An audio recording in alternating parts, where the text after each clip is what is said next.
Hi guys, and we are back in Straight from the Expert with our very knowledgeable and amazing finance expert, Sir Fitz Villafuerte.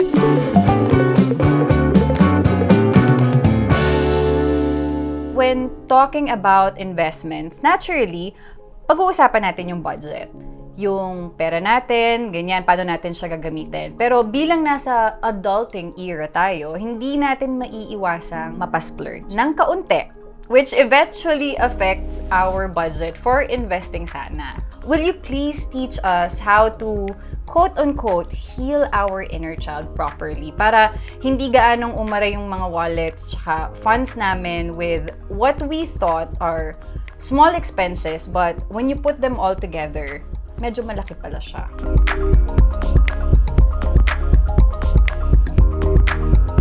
Unang-una, since we already talk about investments, very important that you learn how to budget. Kasi saan ka kukuha ng pera pang save at pang invest mo kung ubos na yung pera mo sa everyday na gastos mo pa lang. So very important to start with learning how to manage your money. Believe it or not, ang first step dyan is to track your expenses. Huwag mo muna isipin yung budget. Just take note of saan ba pupunta yung pera mo, saan mo siya ginagastos. Kasi once na malaman mo kung ano yung mga common expenses mo, it's easier to first allocate a budget para sa, for example, sa food, sa transpo, etc. And even give yourself a budget para sa mga wants, no? Para dun sa healing ng inner child mo. Kasi hindi naman masama yun, and I understand that sometimes you need to buy things that you feel you deserve, things that make you happy.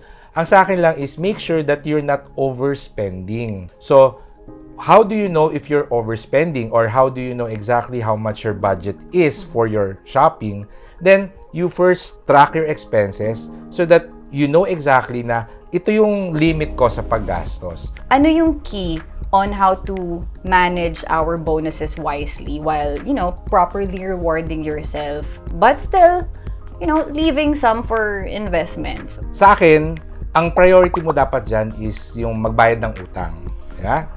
Kasi, yes, deserve mo makabili ng mga bagong gamit, pero deserve mo rin na hindi ma-stress sa mga tawag ng mga collecting agencies, di ba? Kasi bibili ka ng napakagandang mga skincare. Useless yan kung stress ka kasi magkaka-wrinkles ka rin sa kakaisip sa mga utang mo, di ba? So, prioritize paying your debt.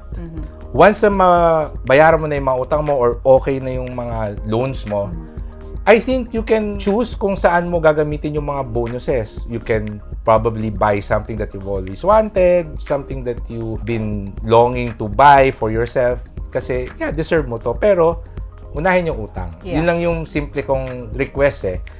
Sayang yung extra money that you'll get.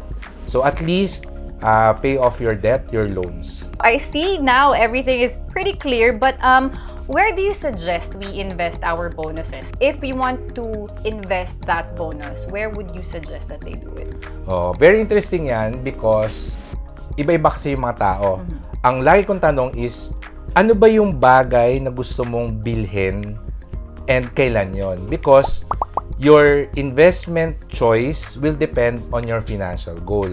Ngayon, kung wari sinabi nila na wala naman ako masyadong goal, which is the common answer, then I tell them, then the best goal is to put that money in a low-risk investment kasi it now becomes part of your emergency fund. Tama. Kung wala kang balak bilhin, just put it in your emergency fund. So, saan siya pwedeng ilagay? Pwede sa time deposit or money market fund. Any low-risk investment. But if you really have a specific goal in mind, that will change everything. Speaking of budget, Sir Fitz, tama ba yung nakikita ng marami online about the way they divide their salaries or their incomes? Like, for example, 50% for the bills and then 20% for, let's say, the wants, 30% for something else. Tama ba siya? Yung ganung format? Ako, I like that strategy, yung 50-30-20. Yung 50% nung sweldo mo sa needs, no? Yung bills. Tapos, sabi nila 30% sa wants, yung pang-shopping mo. Tapos 20% sa savings or investment. Ako, I like that kasi it gives you structure. Pero, hindi mo kailangan maging strict about it. You use the 50-30-20 as starting numbers And then, i-adjust mo siya. Sir, question, what are some helpful tips to properly track our budget or our investments? For me, the best budgeting strategy is the one that you can do. There are a lot of apps, there are a lot of budgeting strategies, and para sa akin, mag-experiment ka kung ano yung nag-e-enjoy ka gawin. For example, what we mentioned is yung 50-30-20. Meron din yung envelope method, meron ako nabasa 70-30, and all of those budgeting strategies. There are also apps. May mga narinig ko sa isa kong friend, yung Good Budget na app. Tapos, yung nanay ko, notebook and paper lang siya. Doon lang siya nagbabudget. Ako, Excel ako, spreadsheet. Para sa akin, itry mo yung mga yan, tapos tingnan mo kung ano yung convenient sa'yo, yung hindi ka tatamarin, and then stick to that. It doesn't matter kung ano yung budgeting strategy na ginagamit mo as long as you use it. Kasi magda-download ka ng budgeting app, nalilito ka, tatamarin ka, hindi mo na na-track. So, baka mag-work sa'yo yung naka-notepad ka lang or probably a spreadsheet. Sa akin, nag-work sa akin yung Excel spreadsheet. I know there are a lot of mga high-tech na apps na and software. I don't use them kasi sanay na ako dun sa spreadsheet ko eh. So, the best budgeting strategy is the one that you will enjoy using.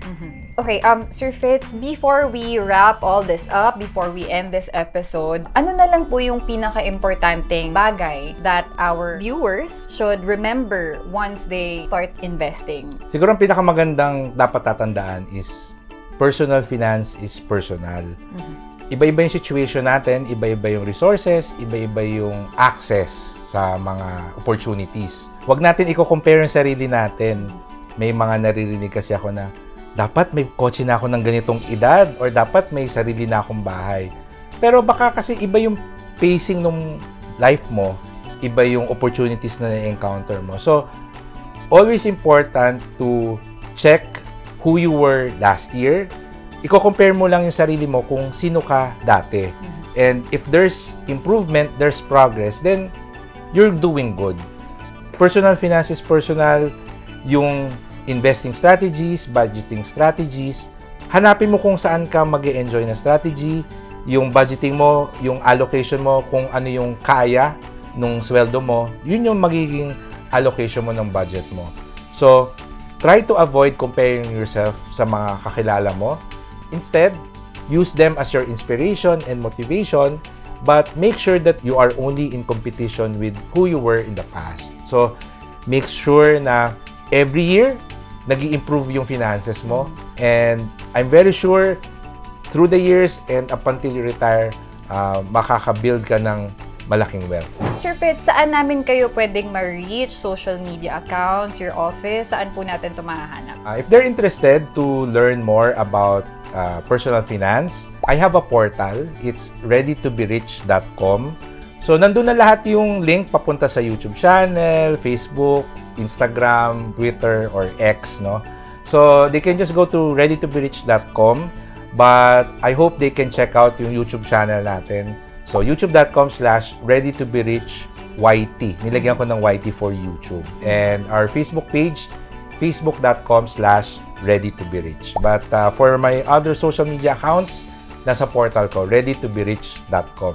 Thank you so much, guys, for watching. And for more helpful and informative videos like this, visit gmanetwork.com/lifestyle and follow them on Facebook, Instagram, and X. And also, please follow me on all my social media accounts. I have Instagram, Facebook, just go to billy.hackinson. Maraming salamat. Thank you for watching, and until our next episode.